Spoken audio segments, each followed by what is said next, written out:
Today we will discuss about the waste management. As you all know that this course belongs to a project. It is a practical and it is basically community orientation and the clinical visit. Hello, good morning all of you. Today we will discuss about the waste management.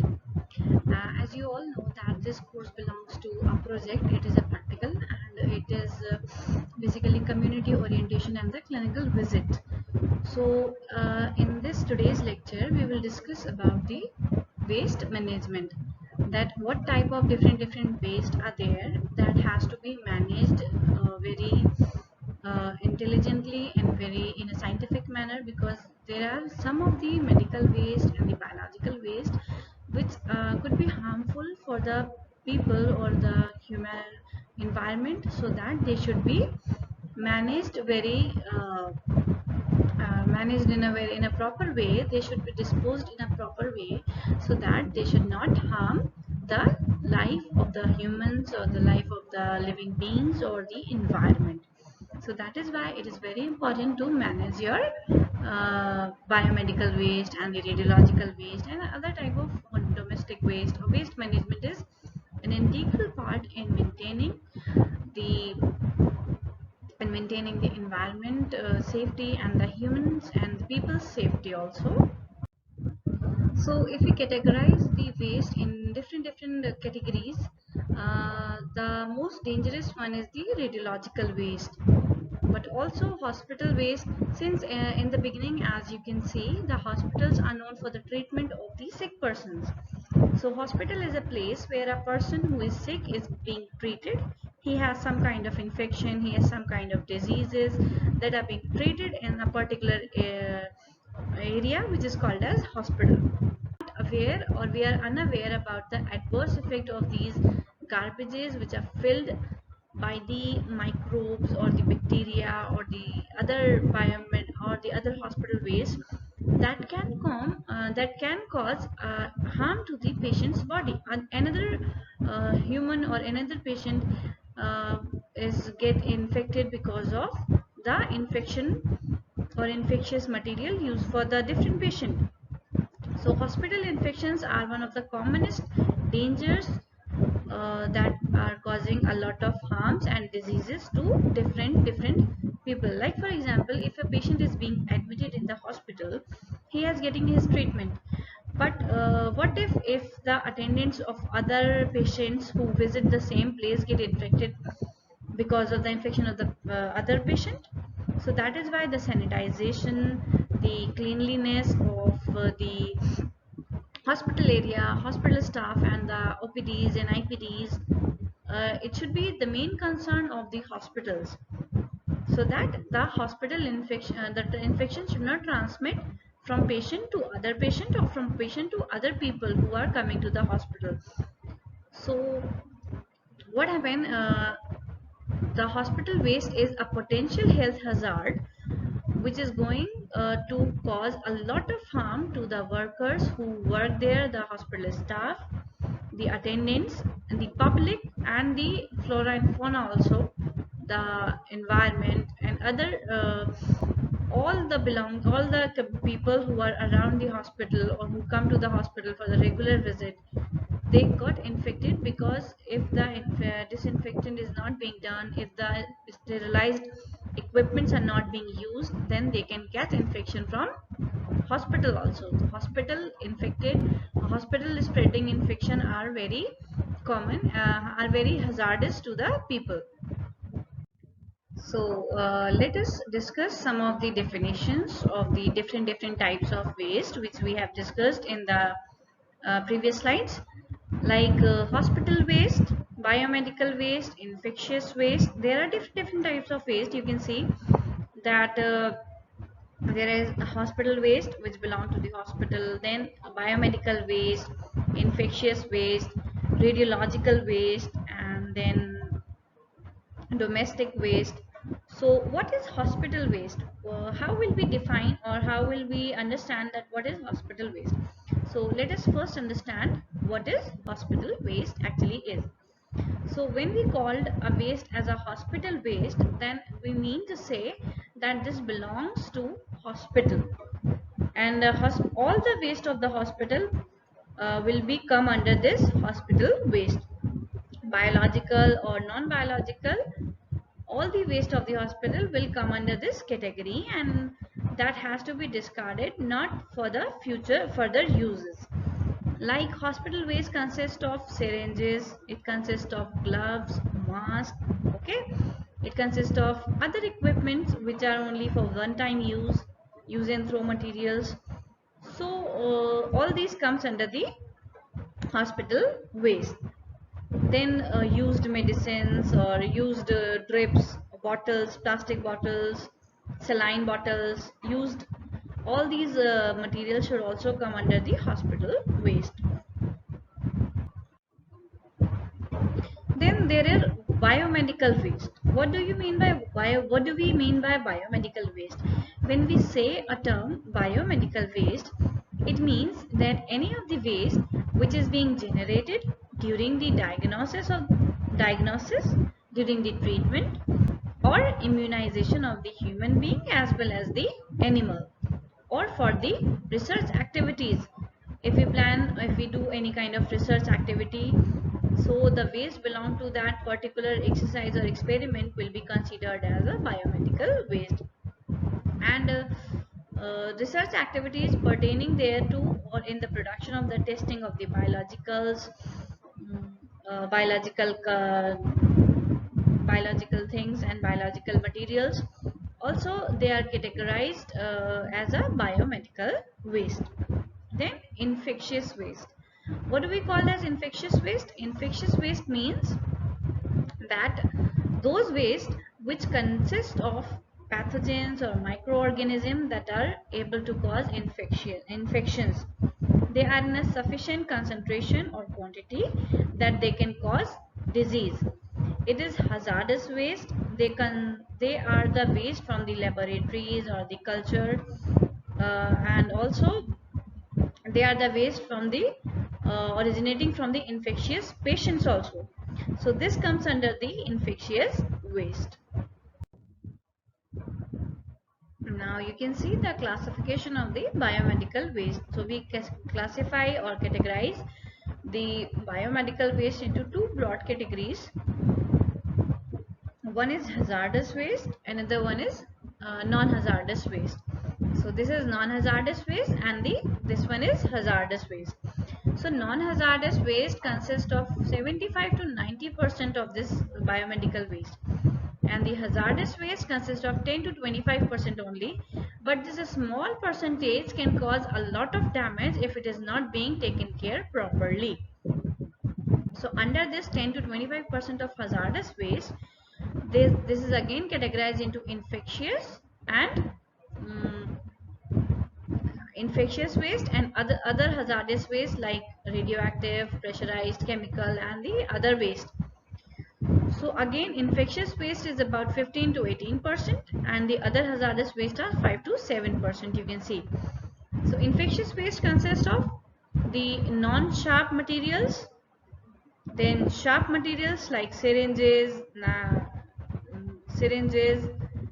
or other plastic disposals, liquid waste. These are all come under the infectious waste.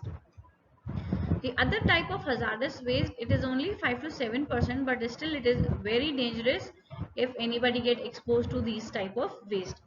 Like for example, radioactive waste is such a waste and the most dangerous waste that if a person is getting in contact or exposure of this, it can make changes, it can do mutation in your DNAs or genes, which can cause a lot of problems in your coming generation or future generations.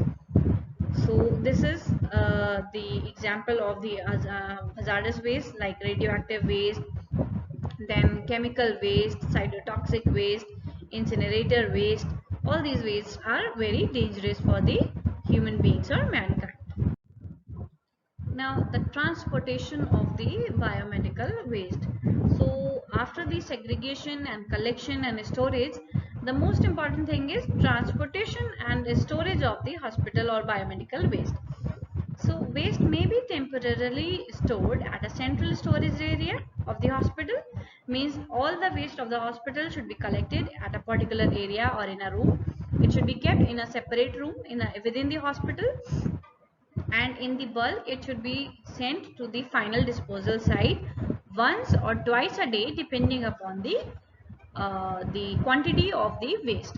So during transportation we should always follow some of these steps, or should be taken care of the following steps, like we must ensure that the waste bag containers are properly sealed and they must be labeled.